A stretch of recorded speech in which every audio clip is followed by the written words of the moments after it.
Okay, so then you have to prove your losses as well. If you can quantify your losses, well and good. You cannot, then you're only claiming general damages. General damages are something that the court will consider. All right, we'll come to damages towards the later of the slides. There's a lot more to go actually. So what is confidential? What is the term confidential? So any information or document that a business or individual wishes not to make public. Not to make public, like, would you share your company's, would you like to share your company's profit and loss? No. SSM documents, okay, are actually public documents because I can go onto SSM and download any one of your company documents, okay? But like your auditor's account, it's not a public document, okay? It's something that you do every year and keep it for yourself. It's not a public document that we can find it from an online site. Okay, and then your company's disclosure document, maybe you will have a disclosure document as well of your trade secrets, of your business dealings, of your director's personal information. Okay, so even that document, I cannot go online and download it anywhere. Okay, it will only share to a fellow competitor who is doing business with you. All right, so the word confidential is a very wide term. Okay, what includes what includes in the word confidential would depend on you. How you define confidential, you have to define it yourself. Okay, any information that is secret or personal to your company that you don't want it to be shared is confidential. Mr. Krishna, I'm just wondering, when we draft the NDA, right, there will be a definition on purpose. Yes. So do we have to specify each and every information that we might disclose to them, or is it sufficient to just say that, okay, this information for the purpose of what? Yes. You see, like I mentioned, at the top here, the contents, okay? Now, the agreement should explain that the only permitted use of the confidential information is for that purpose it was disclosed. What is the purpose of you entering into the NDA? What is your purpose? Yeah. So if you know your purpose into entering the NDA with your competitor, so that information that is relevant for that business deal, okay, is the permitted use. So we can just say that, okay, the purpose of this NDA is for the acquisition of shares, for example, in this company. Yes. Then that's it. Right. Okay. So after this, after the acquisition of shares has been completed, the process has been completed. This information, this NDA will still be valid, okay, for an indefinite period, or maybe for a period between 2 years, maximum 5 years. Okay. All right. Why 5 years? Is it a standard 5 year or 7 years? No. Like I said, it is how you want it. Oh, okay. You can have 6 months, you can have 1 year, you can have 2 years. It's up to you. You want to have it forever also, it's up to you. Okay, but they always say nothing lasts forever. even your wife won't last forever. Okay? Sorry.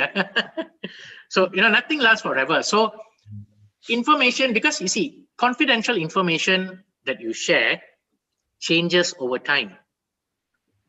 See, like your auditor's report it's confidential information. So every year your report changes. Okay. So if say after 2 years your NDA expires, your 3rd year, your auditor's report would have been different already. it could be less profit, more loss. So information is leaked out to a third party. So you must see how much it has damaged you. If it's not damaging at all, this is only auditor's report. Last year I made profit, this year I made a loss. So no big deal. So you decide what is the level of a breach of an NDA.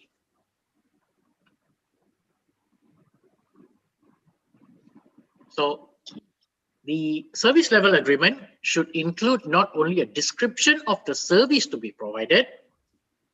Okay, Rabiatul, I think that was your question earlier. Okay. Yeah. So a description of the service to be provided and the expected service level. Expected service level would be your NDA. How long or how much information can be shared between parties. Okay. Also, the metrics by which the services are measured, the duties and responsibility of each party. So duties and responsibility would be, are you going to bind the NDA only to the directors of the company? Are you going to bind also the servants, agents, employees? Yeah, I'll bind everyone in the company that Yes, would have definitely. access to info. Definitely, because when you sign with the director will resign today, a new director will come. So your NDA is only valid with that director. Okay, when there's change of director, that new director is not bound by your NDA because he'll say, I never signed it in my personal capacity. Neither did I sign it in the capacity of the company. But if we sign the NDA with the company, it will bind whoever in the company, right? Yes, if you sign an NDA between two companies, yes. But in your clauses, you must be very specific. This NDA applies to the directors, the successors, the assignees, the servants, the agents. Okay.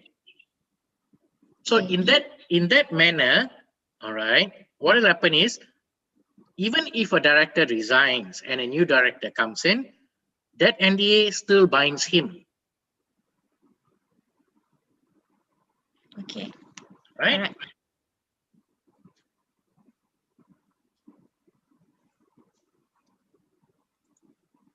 All right.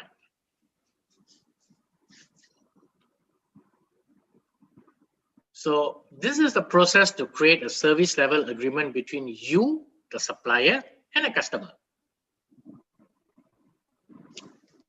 So in every agreement, you must have an introduction. What is the agreement about? Okay.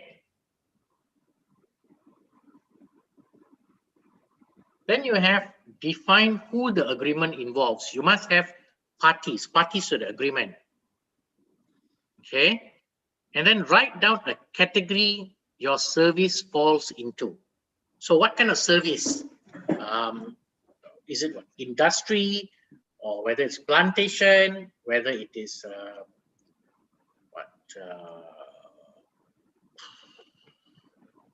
what are the service industries we have?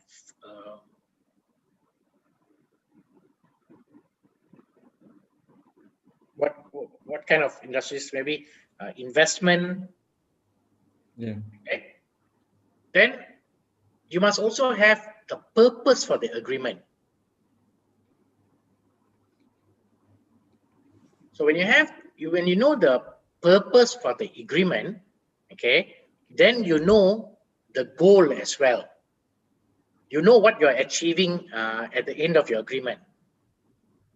So if you have these steps or this process clear out, okay, in preparing a document, okay, or preparing an agreement, for you to you will actually be a better person to understand what kind of information that you're going to share. How much information you are willing to share, for what purpose, okay, to achieve your goal. So if you are now in a position being disorientated or confused, what is a service level agreement? A service level agreement, basically, it is any service agreement with a fellow competitor, okay? But how much or how high a degree of information that you want to share would depend on you.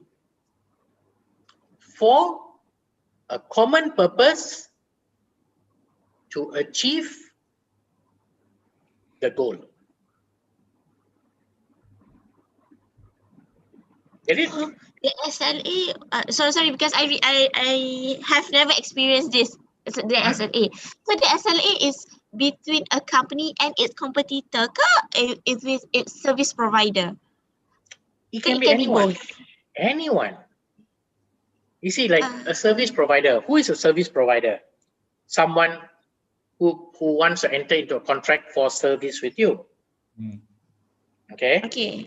A competitor can be a fellow company in the same industry, like manufacturing or real estate. Okay, that would be within the same industry. So basically, it's a service that they are offering you. Just like you want to develop a piece of land, okay, you will call in a contractor. You enter into a service agreement. Okay. Yes. And for example, you are the architect, okay, for your house. So you will share your architecture plan to the contractor. Yes. Okay. So what you will do, will you just give the plan, say, saya mau rumah ini macam, okay? Cost you jangan bimbang. Can you just say like that? No lah. Of course you cannot. You want Because to protect the information. yeah, because I mean, you are sharing your architectural design to a third party. Now, he'll one day get rich because he built 100 houses using your design. He'll submit your plans to MBJP or to DBKL. Okay, I want to develop this project. This is the design. Okay, all he puts there, his name there only, and he's the drawer. He's the one who drew the design. So what happens when you're driving in your nice taman? Rumah ni macam pernah tengok aja. And you see 100 houses with the same design. Okay. All right. Good. Just to check with you, you are using the terms competitor. Yes. Because I don't see the service provider or that we engage with is not for the business term. We don't term them as a competitor, just a service provider, contractor, whatsoever lah. Tapi Yes. why you use the term competitor dalam this SLA? Okay. You can sign an agreement with any person.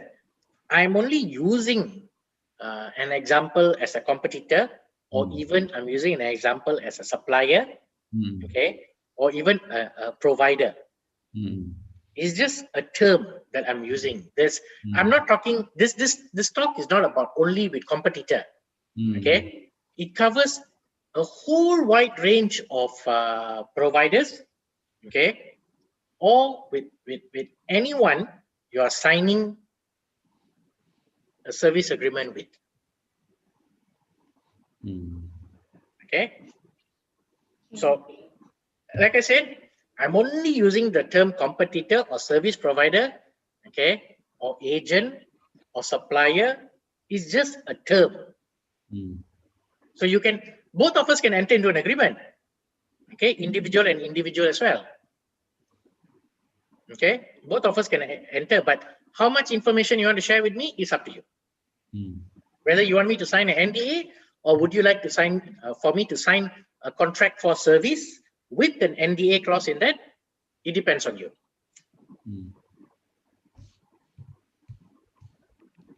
Understand? Okay. Yes. Now, in the event there's a remedy, okay, so if say, for example, your service provider has disclosed confidential information. Now, something that I have come across personally when I was an in-house legal manager, we engaged a music teacher to write music for us, okay, for our company. So what has happened is, when we sign a license agreement with that music teacher, we included the NDA to state that whatever she is writing belongs to us. Okay, we will give you all the information required. We'll give you access to our website. Okay, but whatever you're writing, that music notes and all that, belongs to us. So I signed, and my company signed the license agreement, okay, with Miss A.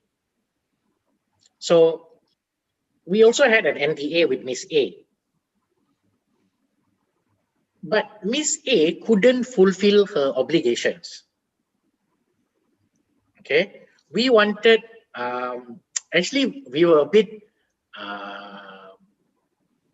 being a bit oppressive, meaning because we wanted like 20 to 25 songs, okay, within 30 days. And it's not easy. So what she did was, feeling under pressure, she engaged her friend. So when she engaged her friend, is that a third party? Yes. Yes. Okay. So for her to engage her friend, what information she must share? Your company's information. Exactly. So she has signed an NDA with us. Okay. So what has happened? Now there's a breach already. Okay. In our NDA, we had stated, each party hereby acknowledges that the violations by it of the restriction imposed herein would cause irreparable harm. Because what has happened is, when she contacted her friend to do it, okay, she never spoke about payment to the friend. So when the friend had completed and given her share to Miss A, okay, she asked for payment. And Miss A said, when the company pays me, I will give you. Not being satisfied, her friend had actually contacted my company directly, and we were like surprised. Hey, how do you know about all this? Miss A told us everything. So is there a breach of my NDA? Yes. Yes, there is. Okay, so there's a breach there. So we actually took an action against her for breach of confidential information. You were hired as a music, as a music teacher to write music for my company, yet you went and entered into a private agreement with a third party. You divulge information, and now that third party is contacting us directly. Okay, well, of course, we didn't pursue the legal action. We tried to, we also engaged that third party to write music for us. Okay, so it depends. If you can remedy your breach, if you know there's a breach and you can remedy your breach, okay, you continue with the agreement. I have my company have same scenario Yes. where the developer system developer cannot make it. So they engage a new programmer company to Okay. complete their project. So all information related to us been Check. been provided to the third party. Do you know about the third party? Yeah, we know the third party, but Did you nowadays sign? to do remedies because if the company, the developer cannot the company cannot engage mean because it's a critical job Okay. that Okay. if the support of third party they can complete the system development. Okay. Um, have they gotten your consent to reveal the information to third party? Now is between the our developer contractor and the third party. So they'll be submit the letter, for example, a letter to inform us. Because in our letter of engagement, they stipulated that if any changes in terms of developer, they need to get our consent. In that letter of consent, do you have your NDA? Yeah, indeed, ada. You have an NDA, right? Okay. So then what happens is you have to sign another NDA with that third party. Okay. Directly Right? between MTBC, the company, and okay. Correct. Because now that third party will be handling your private information by your first contractor. Okay. Yeah. Because currently you don't have a contract with the third party. Yeah. So you need to sign a contract with an NDA clause there. Otherwise, he won't be liable, okay, if there is a breach of confidential information. Otherwise, what will happen is you will sue your contractor will say, hey, it's not within my control, you never signed between the third party. So then they will sue the third party. So, it'll go on into a very big and messy situation. True. What if we have a subcontractor? We appoint a contractor and a contractor appoint its subcontractor. So do we need to enter into a NDA with this subcontractor? Of course. That means you don't want your subcontractor to reveal information. Either you can sign with the subcon or the subcon can sign with the main con. They can do that, right? Can. With main con, yeah. Okay. But of course, you have to review your main con's agreement whether it's worded same, to cover a general confidential clause. But the safest is we enter into NDA with the subcon lah, kan? Yes, to be safe, because your NDA with the main con is already secured. Okay. So it's better you sign with the subcon. Okay, because we do not know what the contract between main con subcon. If they are chincai kind of business, that just say, hey, I give you information, but don't tell anyone. I mean, it's not fair. Okay, so it's better you sign with your subcon. Okay. Because not only you know the parties that are involved, okay, it is better for you to sign. Because like I said, once you identify the parties, what is your purpose of the agreement and what is the goal that you're going to achieve. Okay. Okay. If you don't mind, I would like to take 10 minutes because I need to go to the gents for a while. Okay. Okay, sure. All right, thank you. Thank you.